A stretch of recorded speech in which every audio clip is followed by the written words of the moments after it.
Hello, ici nous sommes de passage à Moutenguene, le domaine de vente de tapioca ou gari dans le sud-ouest. Le chauffeur a refusé de s'arrêter et une fois arrivé à Yaoundé, je me suis dirigée du côté de Mélène parce que c'est là, si tu veux du tapioca, c'est le domaine de référence. Mais sauf que moi, je n'apprécie pas trop et je vais vous expliquer pourquoi. Donc du coup, voilà, une fois arrivé là, voilà dans la raison pour laquelle je n'ai pas jeté mon dévolu, c'est exposé là comme ça, aller libre à la merci de la poussée. Vous n'ignorez pas l'état de la voirie de ce côté. Donc du coup, je me suis rendue au marché Mokolo chez cette dame où j'ai l'habitude d'acheter et elle avait combien de textures? Trois textures. Regardez-moi le tapioca. Donc une fois arrivé à la maison, moi je ne le consomme pas, hein. Je le passe encore au fourneau. Genre je mets dans la casserole, je mets au feu moyen et je remue avec ma spatule. Je remue jusqu'à ce que ce soit bien sec et puis à un moment donné, je le vanne.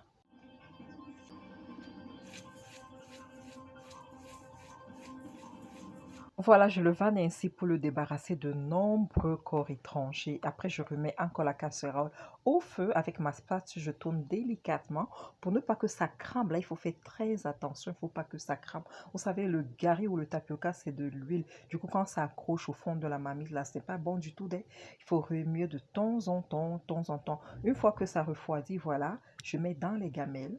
Et là, c'est conservé. Je vous promets que j'ai du tapioca depuis 2023. Encore là.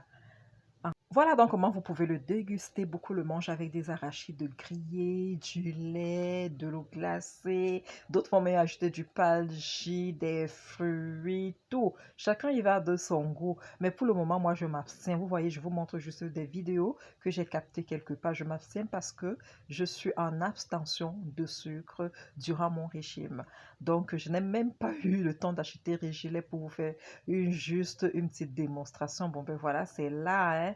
J'espère que de votre côté, quand vous en mangez, me dites donc, ce n'est pas seulement le sauveur, hein, parce que quand on regarde tous les ingrédients qui entrent pour rendre ce plat vraiment esquisse, me dites donc, c'est pas donné à la portée de toutes les bourses, hein, quand on va y rajouter de la banane, des raisins, des pommes de France, un peu de tout. Mais ça, c'est notre cornflakes africain, ça! Vous êtes d'accord avec moi, les gars? Ah, bienvenue en Afrique, hein? Bienvenue au Cameroun.